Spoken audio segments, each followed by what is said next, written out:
Alipurduar parade গ্রাউন্ডে পৌঁছে গেলেন প্রধানমন্ত্রী নরেন্দ্র মোদী। এখান থেকে জনসভা করবেন তিনি। দীর্ঘক্ষণের অপেক্ষা, কর্মী সমর্থকদের এই মঞ্চ থেকে কি বার্তা দেন সেদিকে মুখিয়ে কর্মী সমর্থকরা। এর আগে আপনারা জানেন সরকারি সভায় সেখানে 1010 কোটি টাকা প্রকল্পের শিলান্যাস করলেন।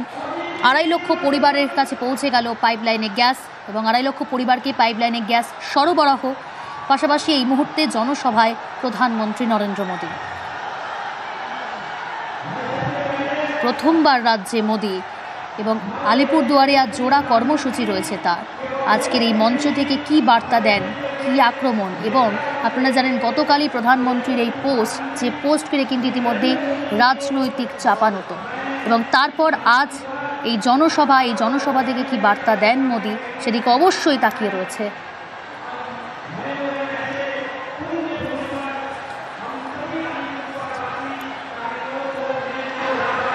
এই মুহূর্তে আলিপুরদুয়ারে জনসভায় প্রধানমন্ত্রী নরেন্দ্র মোদী। অপারেশন সিঁদুরের পর প্রথমবার রাজ্যে প্রধানমন্ত্রী। সরকারি সভার পর এই মুহূর্তে জনসভায় আজকের এই সভা মঞ্চ থেকে কি বার্তা দেন, রাজনৈতিক কি বার্তা থাকে সেদিকে অবশ্যই নজর রয়েছে। একই সঙ্গে কর্মী সমর্থকরা তারা দীর্ঘক্ষণ অপেক্ষা করেছেন অপারেশন সিঁদুরের সাফল্যের কথা যেমন তুলে ধরবেন, একই সঙ্গে পাকিস্তানকে কি বার্তা দেন, কি হুঁশিয়ারি থাকবে সেদিকেও নজর।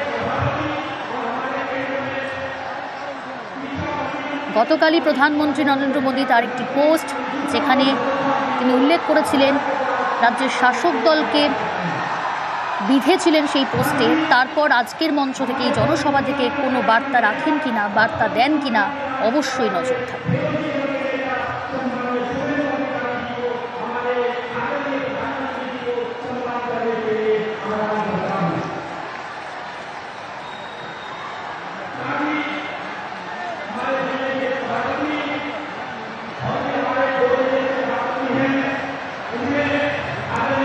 অপারেশন সিঁদুরের পর আজ রাজ্যে প্রথম প্রধানমন্ত্রী নরেন্দ্র মোদী। আজ জোড়া কর্মসূচি রয়েছে তার। সরকারি সভার পরে এই মুহূর্তে জনসভায় রয়েছেন তিনি। সরাসরি রয়েছে পারাদীপ আমার সঙ্গে।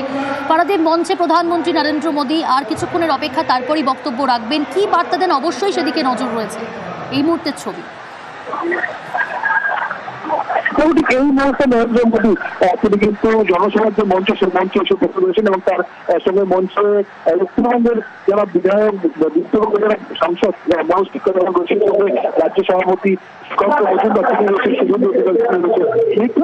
পূর্ব নির্ধারিত যে সময় ছিল সে সময় বেশ কিছুটা আগেই এখনকার জনসভায় মঞ্চে কিন্তু প্রধানমন্ত্রী নরেন্দ্র মোদী এসে উপস্থিত হয়েছেন এবং এই মুহূর্তে রাজ্য বিজেপির পক্ষ থেকে নরেন্দ্র মোদীকে বিভিন্ন রকম বক্তব্য দেওয়া হচ্ছে এবং এরপরে নরেন্দ্র মোদী যখন রাজ্যের যে বক্তব্যের আশায় আজ কিন্তু এই প্যারেড গ্রাউন্ডে, আলিপুরদুয়ার প্যারেড গ্রাউন্ডে প্রচুর মানুষ, তারা ঠিক যত মানুষ ভেতরে রয়েছে তার থেকে মানুষ কিন্তু এই প্যারেড গ্রাউন্ডের বাইরে তারা অপেক্ষা রয়েছে এবং তারা শহর গুনছেন কখন নরেন্দ্র মোদী তার ভাষণ শুরু করবেন, তার বক্তৃতা শুরু করবেন। তুমি জানো যে প্রায় 4 দশকের ব্যবধানে আলিপুরদুয়ারে কোনো প্রধানমন্ত্রী, দেশের প্রধানমন্ত্রী তিনি পাওয়া রাখলেন।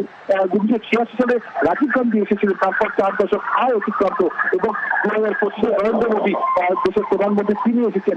একদিকে তিনি তার দেখলাম তার সরকারি অনুষ্ঠানে তিনি এবং শিলান্যাস করলেন। তেমনই কতটাই তাৎপর্যভাবে রাজনৈতিকভাবে আজকের এই জনসভা আলিপুরদুয়ার প্যারেড গ্রাউন্ডে, কারণ তিনি জানো 2026 বছর ঘুরলেই রাজ্য বিধানসভা নির্বাচন, সেই বিধানসভা নির্বাচনের আগে নরেন্দ্র মোদী তিনি আজকে আলিপুরদুয়ারের আজকের এই মঞ্চ থেকে কি বার্তা দেন, কি তারও কি শুয়ে ছন্দ প্রতিবাদী ছন্দ দেখে দেন, সেটা কিন্তু রাজনৈতিক দলের অত্যন্ত চর্চার বিষয়।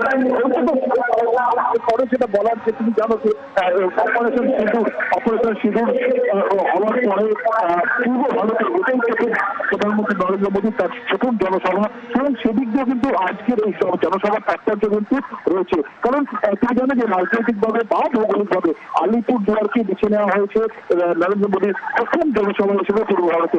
সেদিক দিয়ে তুমি জানো যে পূর্ব ভারত আলিপুরদুয়ারের ভৌগোলিক অবস্থান একেবারে সীমান্তবর্তী, ভুটানের সঙ্গে সীমান্ত শেয়ার করে আলিপুরদুয়ার। অন্যদিকে এই মুহূর্তে উত্তর পূর্ব এবং পূর্ব ভারতে অনুপ্রবেশ সেটা বড় জ্বলন্ত সমস্যা।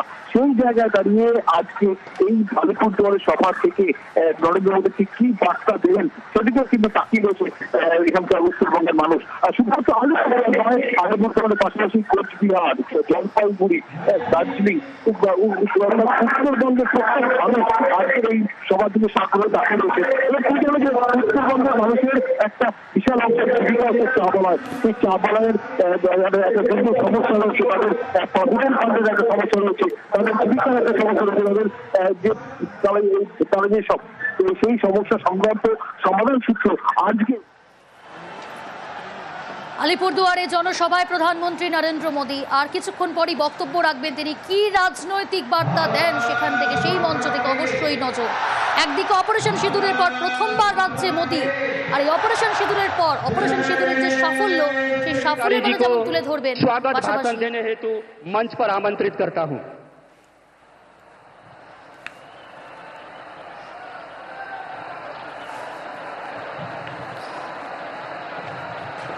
এই মুহূর্তে भारत माता की